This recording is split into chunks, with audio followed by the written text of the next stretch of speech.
से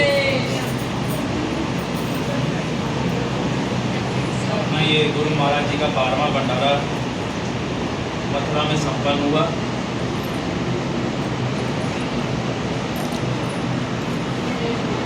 ये काल का देश है,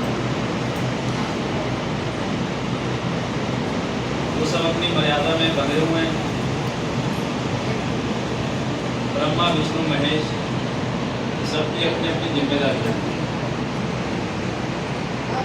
एक का काम है घड़े की रक्षा करना, एक का काम है घड़े को तोड़ देना, एक का काम है घड़े की उत्पत्ति करना।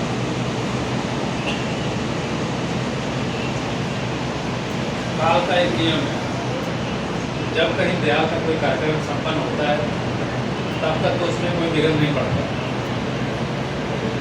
जैसे इसको इसी तरह से मान लिया जाए, कहीं सत्संग चल रहा, कहीं कार्यक्रम चल रहा, सत्संग भर में तो कोई विघ्न नहीं पड़ा, लेकिन जब प्रसाद बढ़ने का समय आता, वितरण का समय आता, तब सब एकदम से टूट पड़ते हैं।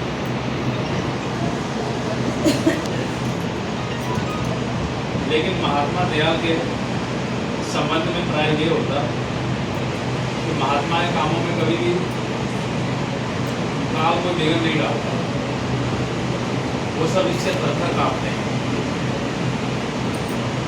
देखिए, मथुरा में गुरु महाराज की दया से हमारे गुरु महाराज का ये 12वां भंडारा जो मथुरा में संपन्न हुआ, यहाँ से लगभग 70-80% लोग हमारे संगत के सभी लोग उसमें मौजूद थे। हुजूर महाराज जी की दया से इतनी अच्छी व्यवस्थाओं के बीच में आप सबके सहयोग से कार्यक्रम संपन्न हुआ। देखिए, जीवन की सच्चाई यही है कि एक न एक दिन सबको इस संसार से निकलना है। आप इसको ऐसे समझ सकते हैं कि भाई यदि किसी ने दिल्ली जाना या कहीं पे भी जाना है या किसी रेलगाड़ी से सफ़र कर रहे हैं तो आप किसी स्टेशन से उस पर चढ़ते हैं और जब आपका समय आ जाता है उतरने का, तब अपने सामान के साथ आप उतर जाते हैं। रेलगाड़ी का काम तो चलना है, लेकिन जब तक आपका समय और सफ़र का समय है तब तक आप उसका उपयोग कर रहे हैं और उसमें चल रहे हैं। जैसे ही वो समय पूरा हो जाएगा, आप अपने सामान के साथ उस स्टेशन पे उतर जाते हैं। इस संसार में कमाने के लिए दो साधन, यदि व्यक्ति पढ़ लिख के काम कर ले तो अपना कोई डॉक्टर इंजीनियर बन के व्यवस्था बन ली, बड़े बड़े घर बना लिए, कार व्यवस्था बना ली, गाँव में रहते थे शहर में चले गए। और यदि नहीं अच्छी पढ़ाई लिखाई कर पाए तो कोई अपना काम धंधा कर लिया, अपना बिजनेस बना लिया, उस पर काम उस पर अमल करने लग गए। तो इस हिसाब से संसार में अपनी अपनी आमदनी के लिए लोग काम करते हैं। और ये संसार में काम करने के लिए यही मात्र तरीके और उपाय हैं। लेकिन धर्म के माध्यम से यदि इसको समझा जाए, एक न एक दिन सबका समय होगा और सबका समय, अंतिम समय नज़दीक आ जाएगा। पूज्य हुजूर महाराज जी ने इसको ऐसे भी समझाया कि एक राज्य था, उस राज्य का एक नियम था कि जब वहाँ कोई राजा बनाया जाता था 5 साल के लिए तो उसके हिसाब से सारी जनता चलती थी। लेकिन उस राज्य के नियम के मुताबिक 5 साल के बाद उस राजा को उठा के किसी दूर जंगल में छोड़ दिया जाता था। ये वहाँ का नियम था। कितने राजा आए, कितने राजा चले गए, लेकिन एक बुद्धिमान राजा ऐसा आया कि जब उनका समय हुआ, क्योंकि उन्हें मालूम था कि 5 साल बाद हमें उठा के फिर जंगल में फेंक देंगे, जहाँ तरह तरह के जानवर उनको खा पी के ख़त्म कर देंगे। उन्होंने पहली व्यवस्था कर ली। उस जंगल को जब उनका गति प्राप्त हुई तो उन्होंने उस जंगल को काट पीट के बिल्कुल महल की तरह तैयार कर दिया। 5 साल आते आते उस जंगल को उन्होंने ऐसा बना दिया कि जिसमें वो राज्य कर रहे थे उससे भी अच्छा। और जब उनके 5 साल पूरे हुए तो बराबर उनको फिर से उस महल में, यानी ऐसी व्यवस्था उन्होंने अपनी टीम तैयार कर दी। और यही संसार का नियम है कि भाई इस संसार में हम आप पैदा हुए तो 20 साल, 40 साल, 60 साल, 70 साल, लेकिन समय पूरा होने के बाद आपको इस शरीर से निकाल के बाहर कर दिया जाएगा। और जब इस शरीर से बाहर कर दिया जाएगा तो ये शरीर आपका आपके घर में प्रांगण में पड़ा रहेगा।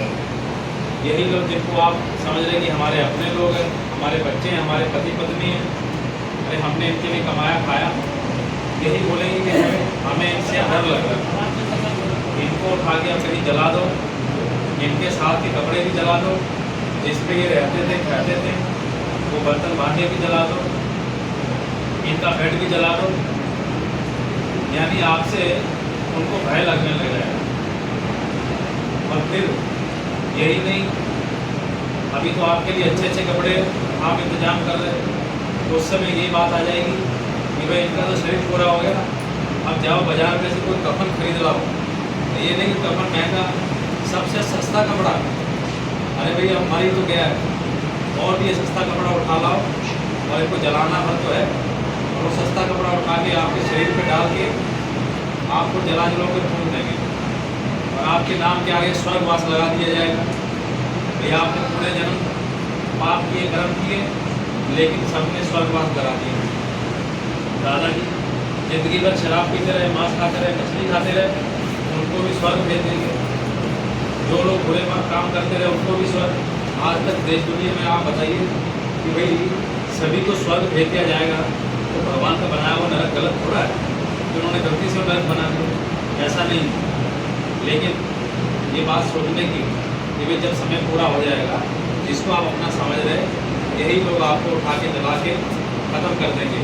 हाँ, यदि कि सोने की वस्तु आपने पहनी होगी, कोई अंगूठी पहनी हो, तो कान में गले में बालियाँ पहनी होंगी, तो उसको चुपके से निकाल देंगे, कहेंगे यही केवल शुद्ध है, बाकी सब अशुद्ध है, इसको बचा लो, इसको संभाल लो।